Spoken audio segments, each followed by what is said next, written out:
Hey everyone, thanks for joining our Bluewater Travel Maldives webinar. And Adam, are you going to make us a larger size so they can see us? I'm your host, Scott Geitler, owner of Bluewater Photo and Bluewater Travel. And with us today, we have a special guest. Hi, I'm Carolyn Wang, avid diver and sometimes underwater photographer. And Carolyn, not too long ago, went to the Maldives and had a fantastic trip. And we're gonna tell you all about the Maldives. And I think by the time we're done, you're gonna be booking your tickets and leaving for the airport because it's really an amazing place. So let's get started.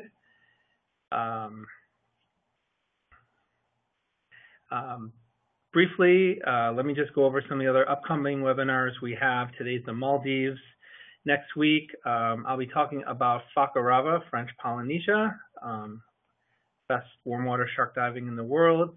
April 30th, we have Andaman Islands, which is in India and offers some of the best diving in the world that no one knows about.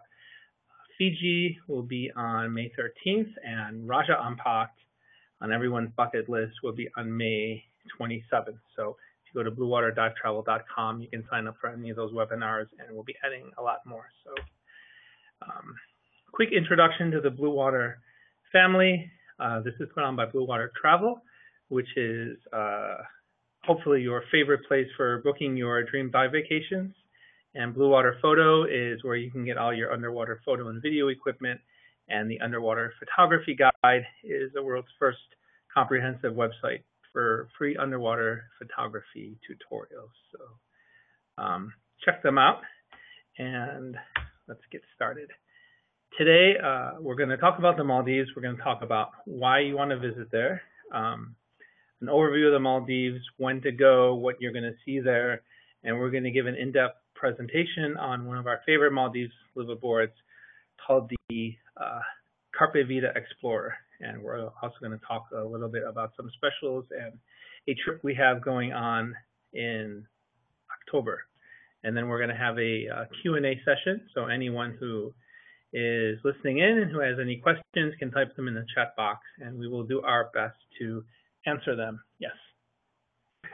Of course. Why visit the Maldives? 1,200 beautiful, gorgeous islands, only 200 of them inhabited, and 100 of them with resorts. Like you can have your own island, your own resort, and the bluest water in the world. Hello, it's like one of the most beautiful places on earth. Yes? Yeah, I mean, I chose to go on the trip. I went in 2012, and one of the reasons I wanted to go is, one, it's an incredibly remote part of the world, but really, gorgeous, as Scott mentioned. But when you get there, the water is it's so blue and crystal aqua blue, it actually kind of hurts your eyes. It's pretty amazing when you see it. It's worth it to go there even if you're not diving, just to see the water. And it is, actually a big destination for just even non-divers. But it's also just a huge variety of different dive sites and animals. So, you'll see a variety of things from macro critters to also just big animals when you talk about whale sharks and mantas. So, if you're someone who enjoys all of that variety, I think you're going to find that Maldives is a really great destination. Not just big animals, those are like huge animals. Okay. Big, huge animals, as well as many large schools of fish and a lot of other varieties. So big stuff, small stuff, healthy reefs. Yeah, very healthy reefs. And, I think all of it, too, is, you feel that because part of its location and the health of the reefs, if you're someone who also enjoys just being kind of more separated, I'd say, from civilization in a certain sense, from my experience, the boat was amazing, very comfortable, all those pieces, but you are on a liveaboard, so you are not, going to be sitting there with daily Wi-Fi and checking on things. You're actually going to be enjoying the locations you're at, enjoying the diving, and just having a different type of experience. So, that's something that I was looking for when I went on the trip. And not only do you feel like you're in the middle of nowhere, you actually can be in the middle of nowhere. Nice. Dive seasons in the Maldives. You can dive Maldives year-round. It has sort of two seasons for diving, what I'm going to call the clear water season and the big animal season. And both are great times to go for different reasons. January to May, you have the plankton leaves the water, so you have really crystal clear water. I mean, easily 100 to 150 foot visibility. You still have a lot of fish. You have a lot of sharks. You can still have some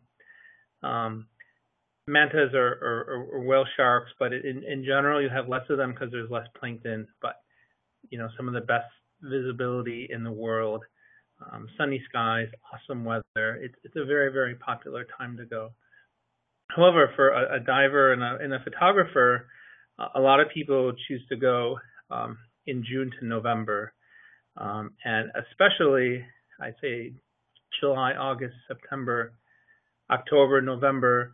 You're getting a lot of plankton in the water. You still have 40, 50 foot visibility, but you have whale sharks and mantas, and it's not just one here or there. You can have a good number, and you can see the whale shark on scuba, which is not that common in the world.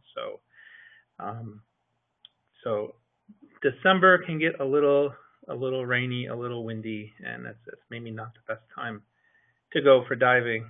But so clear visibility or a lot of big animals, both excellent times.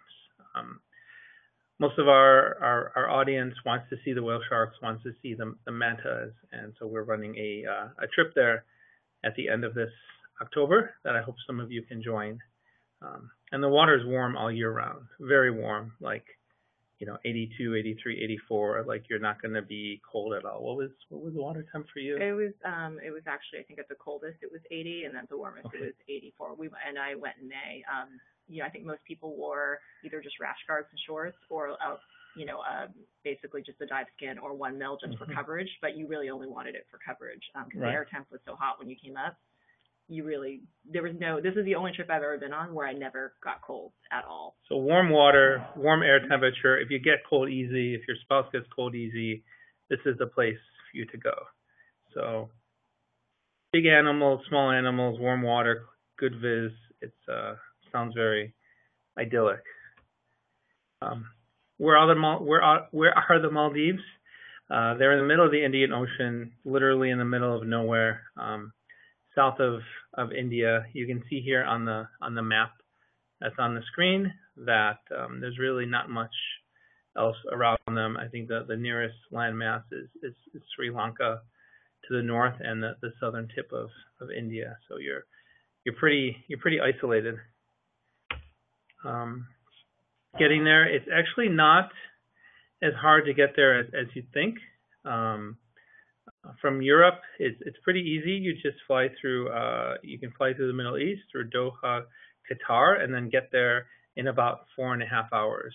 So it's actually a little closer than other places in Asia from Europe, and from other places in Asia, Singapore, Hong Kong. It's very, very straightforward. Like it's 5 hours from Singapore. Really seems like all the great diving places are close to Singapore, and from the United States, you go through Hong Kong or Singapore, and you're there. And actually, the airfares this year are not bad at all. Between like 1,100 and 1,400, you can get there quite reasonably. So this is a good time to go to the Maldives before they're underwater someday. Are they going to be underwater? That's actually one of the reasons why I wanted to go. Yeah, they may be underwater someday. Hopefully not. Fingers crossed. But just in case, you may want to go there soon. It's actually a very serious matter, and we hope to postpone it as long as possible. But the sea level there is actually quite disturbingly low. Maldives has a lot of atolls, little groups of islands, and depending on the length of your trip, if you're on a liveaboard, you'll visit 2 or 3 or 4 of these atolls. And a 7-day trip, you'll visit some, and a 10-day trip, 11-day trip, you'll have time to cover much more. Generally, they all have pretty good big animal action, big schools of fish. Some of them have more sharks than others. So we know the detailed marine life at each atoll. So if there's anything specific you really want to see, email us and let us know, and we can look at the boat routes and the resort and make sure you're going there for what you want to see, because there are some shark spots that are sharkier than others in terms of like groups of gray reef sharks. There's some really good shark action, but definitely not every boat or resort will go there. But they'll all hit the whale shark and the manta spots. Maldives and photos, whale sharks. Carolyn, you want to talk a little bit about what you've seen on the trip? Sure. I mean, I think this was actually one of my favorite whale shark interactions because you just had such amazing visibility in the water. The photo you see on the page there, I think we were at an area that was shallower, and it was probably about 30 to 40 feet in depth. And you can, and for us, we were just snorkeling with the whale sharks. So basically, the way our dive day had gone, we'd already done probably 2 dives that morning. And in between, as they're traveling, the boats are keeping an eye out for, do you happen to see a whale shark in the area? So as soon as you do, it's pretty flexible. They'll just go and say, all right, we're going to take, the dive boat over and drop you guys off. Yeah, let's go. And so, that's the great thing about being on a liveaboard like that, is you just make it happen so quickly. So as soon as one was spotted, we were able to get over there, get dropped in the water, and be able to snorkel with, these huge animals, which is, always a great experience. And were they like only there for a second, or did you get to spend a little bit of time with them? They were moving quickly. So, that is something to keep in mind. You definitely got to work out. So they were there for a couple minutes, and they kind of, there was actually some divers in the water as well as us that were snorkeling. Okay. So in a certain sense, it was interesting because the divers kind of worked in our favors, because since they were down lower, the whale shark actually tended to come up a little bit more towards the surface, which was closer to us.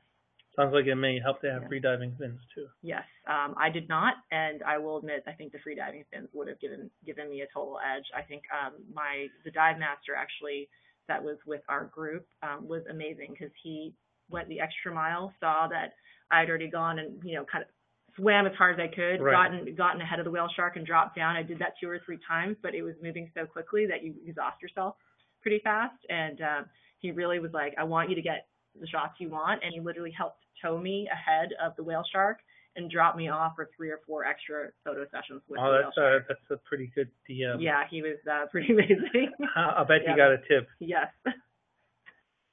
Here's another perspective of the whale shark, straight down. He looks very close to you. He was. This was taken on actually a mirrorless Sony camera with the 180-degree, wide angle lens on. So that you were very close. I was very close. So this one was really fun, because what had happened was, this exactly as it described. This whale shark had started going deeper, and the divers being down there, it turned and came straight up towards me. And I, was trying to just kind of look at what angle it was going in, and managed to kind of just be lucky enough to anticipate it and drop down there. And you can see my dive buddy had swum down to take some shots next to it. So we actually have the reverse angles of that shot. So he has a shot of me, like in front of the whale shark's mouth near the surface, and then I have the shot of him looking down. Sounds like for every whale shark snorkel, you need to send one diver down to take one for the team. Yes. Chase them up. Definitely. Teamwork. Turtles? Yeah, there was, great variety there. This turtle actually hung out with us for quite a while. We spotted it because it was actually with its butt up in the air. It was kind of flashing us because it was digging in a crevice, trying to eat something, and it was huge. It was several feet in shell diameter, and hung out with us for a while. But it was in I would say probably an undignified position. But I didn't include that photo here because we want to be polite to the turtle. Well, it's nice to see turtles in their environment, going about their business, eating. And, So, as we kind of mentioned earlier, that, we, at least on my trip, I came across like a really great variety of things. So the reefs are really healthy. You can actually see in some of the shots here, we've got a lot of just beautiful anemones, along with, your classic anemone fish, clownfish type of shot. So that one, I had to have the wide angle lens on there. And then for the other shot, that's a larger frogfish that was actually on one of our wreck dives. So, you get, the variety of fish, as well as probably, other types of things like the frogfish, which are a little more rare. Looks like Anemone was taken maybe early or late in the day. It was Hmm. closing up for the night. Yeah, that was actually taken probably around like a 4 or 5 p.m. dive. Okay. We got some macro subjects, so it's not all big animals. Yeah, so if you want to have some time to spend on macro, I mean, I think the great thing is it's whatever you feel like shooting that day.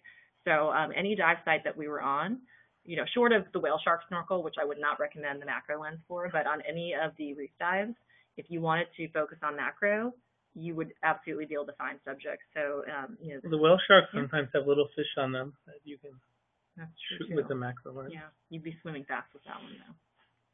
That's a good selection of tropical fish too, Mm-hmm. right? Good number of species. Yeah, really healthy amounts of fish on all the reefs. It was really great to see, tons of color and just variety across the board.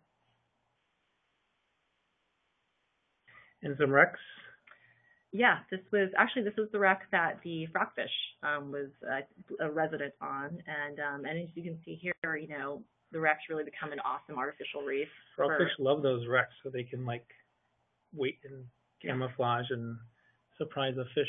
And you can see there's lots of fish to probably choose from there.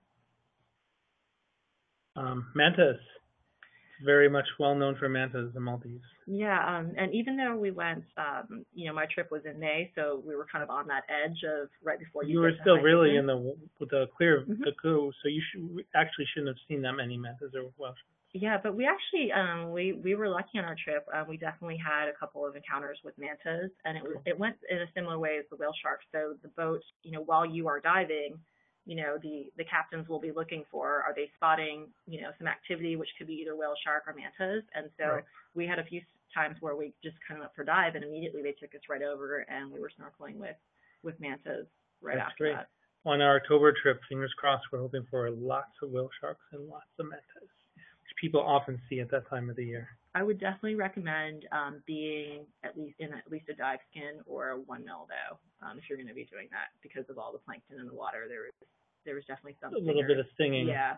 And you don't want to get burnt. Absolutely.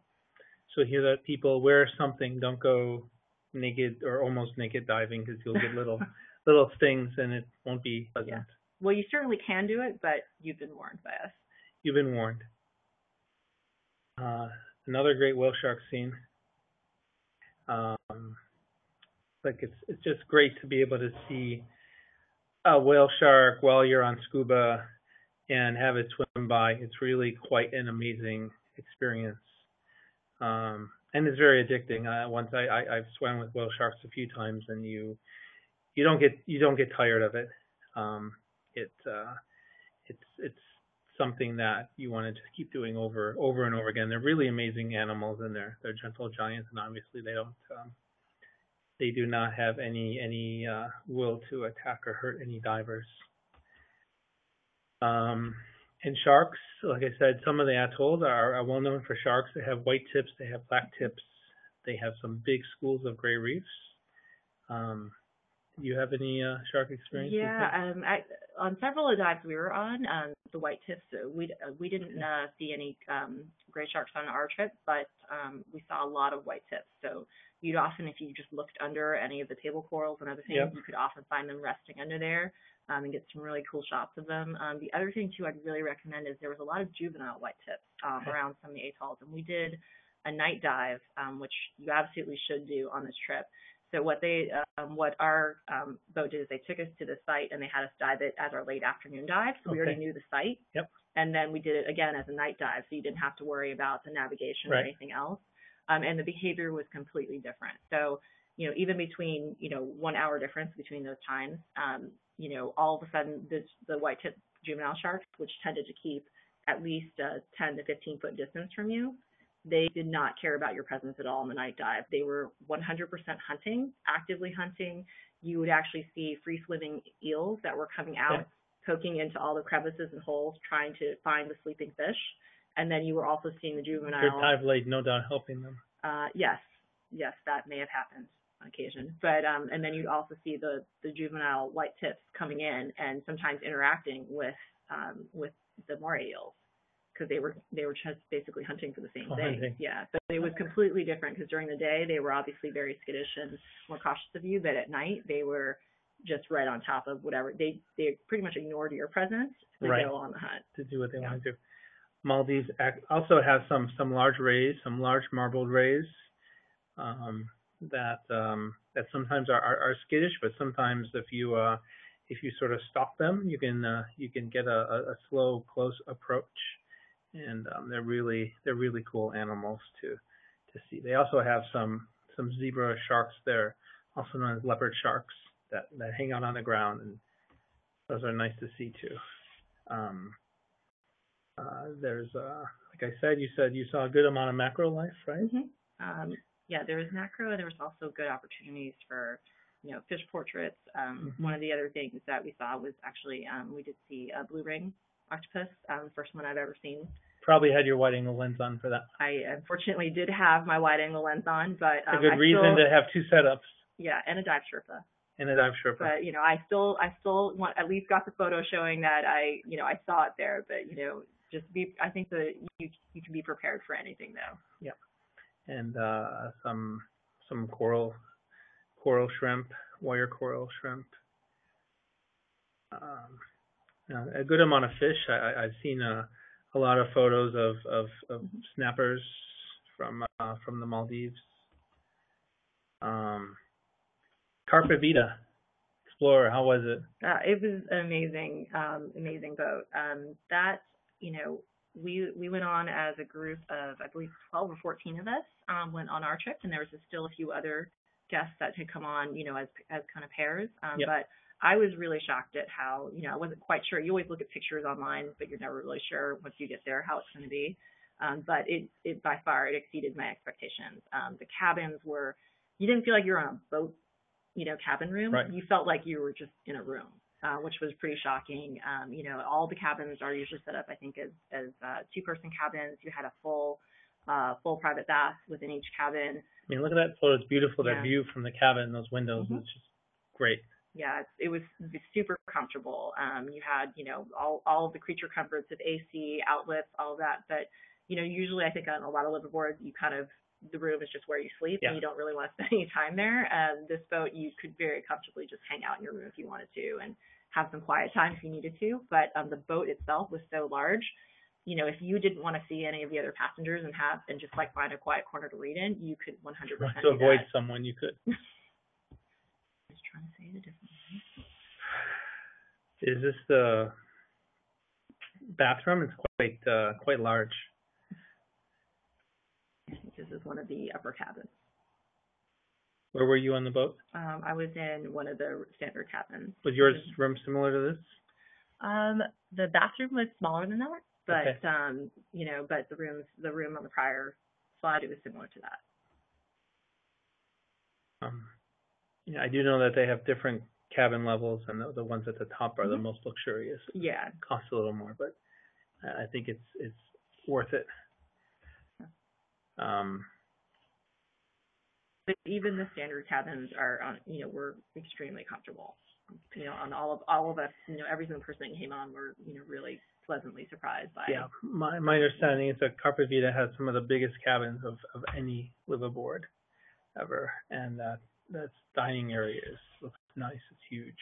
Yeah, so there's a ton of space in the shared area. So kind of what's the photos that are on screen right now. This is actually I forget exactly what they call it, but it's their kind of inside or kind of fully contained salon or living room.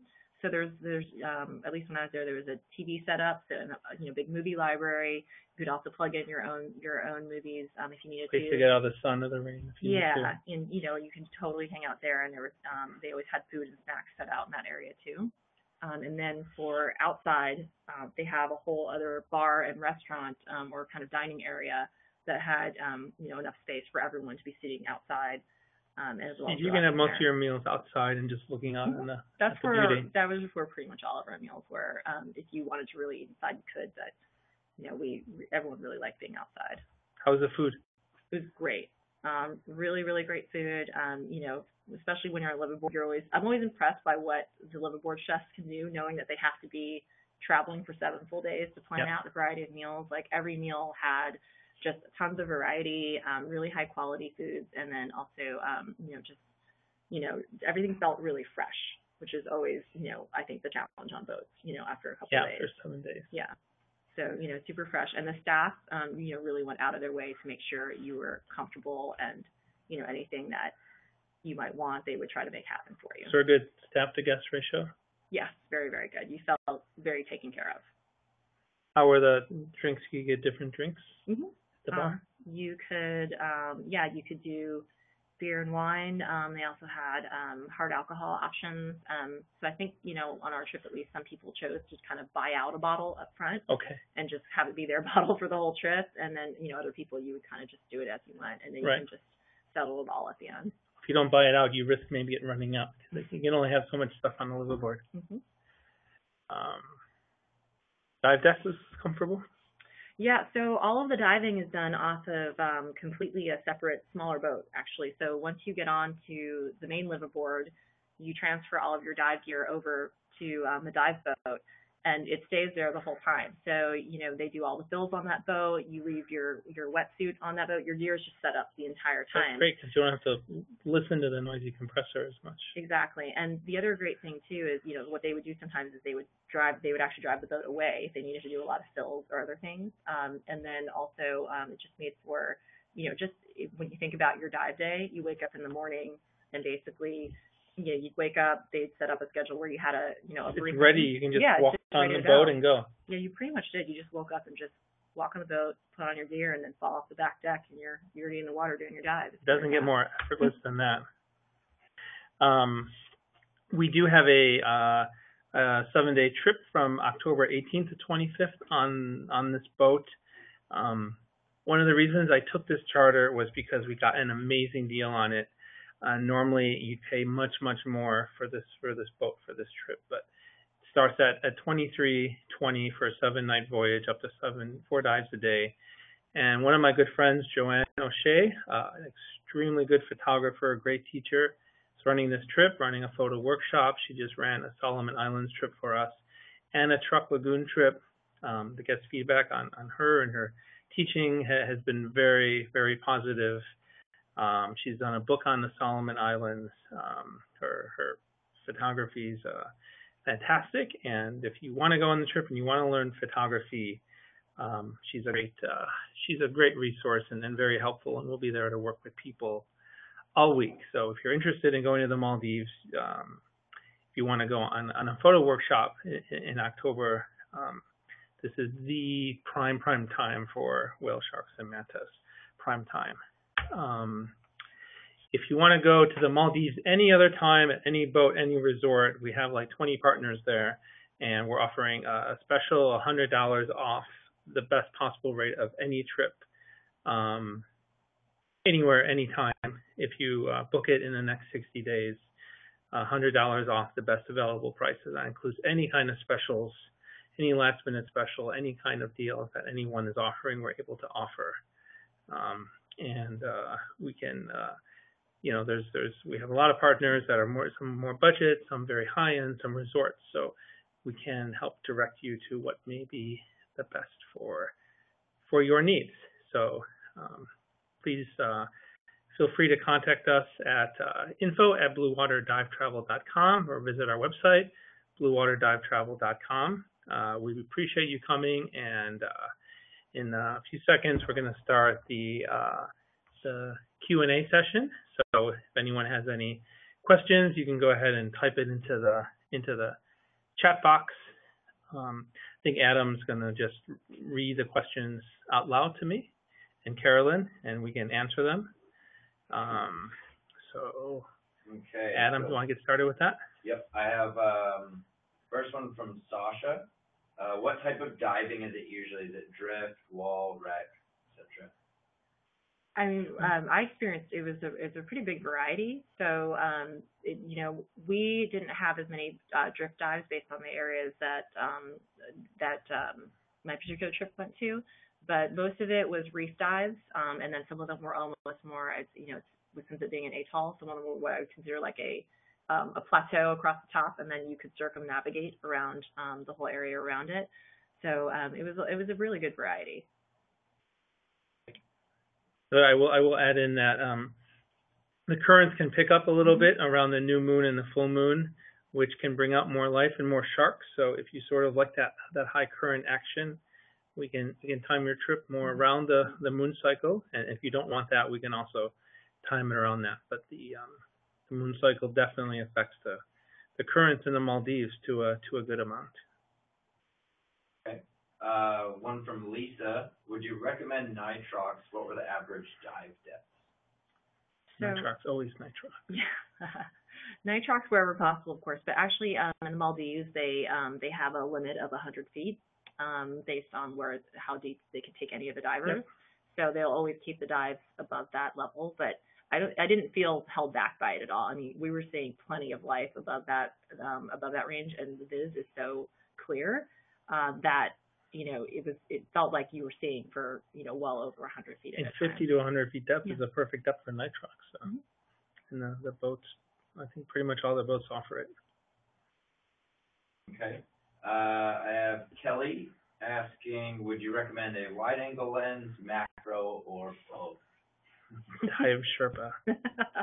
I think it's really, if you're going there obviously for the mantas and the whale sharks, then I think that answers itself. But I think you should bring all your lenses. If it's something where, as I said, if you, short of the snorkeling sessions where you're going after, the big animals, if that's the shot you want, then I think on any of the other dives I found you could always find a macro subject if that's what you're interested in, or, even, fish portraits, things that are more mid-range on your lenses too. I like to mix it up. I mean, Maldives isn't a super macro place like Philippines or Indonesia or Papua New Guinea, but it definitely has sufficient macro where I would bring it along with me. Dan had asked what the daily itinerary normally is, new to going on liveaboard. Oh, well, this liveaboard, it's very relaxed actually. I know when you kind of think about the contrasting with being like in a land-based resort, the way that our day was set up was that you'd basically, they tell you the day ahead that you had a briefing probably at around 6:45 a.m. for your first dive, and that you'd just be down in that salon area you saw. They'd take care of a dive briefing, draw you the dive map, kind of take you through the whole site. You'd be already on the dive boat itself, jumped over by 7 a.m. and you're at the dive site pretty quickly. So you were in the water fast, and then you come back between every dive. And it was so warm there that you could get out of your dive skin or your wetsuit and hang it up on the dive boat, and it was dry between every dive because of how dry the air was and with the sun. You come back to the main boat, you have your big breakfast is waiting for you at that point. A little bit after that, no dive briefing, get back over to the other boat, but it felt very relaxed. Like some people were taking naps in between some of the dives, but generally you're doing 4 dives a day. And, again, they can probably schedule a night dive for your group. Definitely would recommend that. And then in between some of those dives, if they saw a whale shark or manta action, you can just jump in and snorkel. That's extra. Yeah. I think I'd like to just get towed by the boat in between every dive in case a whale shark or manta came along. Yes, but you can also make special arrangements with your dive master, and they kept the dive groups really small. So I think it was maximum. We were divided up into groups of probably 5 or 6 at max. Perfect. With each DM, and if you are a photographer, like I said, maybe you can get the whale shark special tow. I think it's always worth asking. If you get in that situation, it could definitely come in handy. That's great that they're able to do that. Kelly had asked, you mentioned free diving fins. Do you have a lot of snorkeling opportunities as well? I think I think you could snorkel. It depends on the site and how shallow kind of that section of the reef is. But most of the snorkeling was done when you were trying to do the manta or the interactions with the whale sharks. You don't have to have free diving fins. I hope that's not. We don't want to make it sound like that's what you absolutely have to have. No one on our trip had free diving fins. But if you are someone, bring them, you look cool.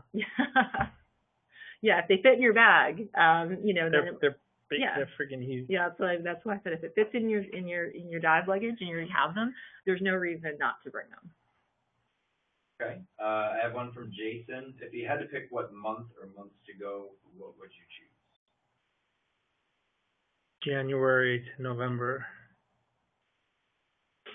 I mean, it's a year-round destination. It's It depends on what you want to see, right? Depends on what you want to see. We covered that pretty well. And then Jason also asked, what was your favorite thing to see when you were there? Whale sharks. Oh, for me, because it was my first time with probably a quality interaction with a whale shark, and I only say that once because we had a kind of a difficult snorkeling session when I was trying to see one in Mexico a few years before that. Like that was to me like the most stunning, kind of moment of the trip. Just, seeing it up close for the first time, being able to get, really cool photos of it, and just felt like, oh, now it's like your life bucket list, moment where you check that off the list. The octopus was super cool too, because that was, also the Octopus first time. are always cool. Yes, they're always cool. But did not manage to get a good shot of that. So I think for me, just being, because I love big animals, I think the whale shark was definitely the highlight. And one from Graham, what was the average travel time from the mothership to the dive? Mothership. Sounds like I UFO. like that. I like that. I was trying to think of how to best describe the difference between it. Yeah, It was very short. It was very short. Like 5 minutes. Yeah, it was 5. Right? It was usually 5 to 10 minutes max. So that's what it just was a very easy dive schedule. I was really shocked. This was my first liveaboard trip that I'd ever gone on, and I was really surprised at how comfortable the whole experience was on the boat and with the diving, and how easy the diving was. As Maldives should be. Mm-hmm. I mean, when you just look at a picture of the Maldives, you're like, you look like relaxing, you should be pampered and you are. You are. Yes, you will. We will make sure you are pampered in the Maldives. Again, anytime, anywhere. A bunch of our staff have been to the Maldives, and we can set up your whole trip, airfare, everything, and make sure you have a fantastic time at the best possible prices. So again, thanks for watching. Any questions, email us. You can email me at scott@bluewaterdivetravel.com. Carolyn, thank you so much for joining us. We hope we will see you here at the panel again. Hopefully. If I'm here, it means I've been to another cool place. So. Well, we do know you've been to a couple of very cool places recently, so we'll have to talk about that. Thanks everyone for joining, and we hope to see you on another webinar soon.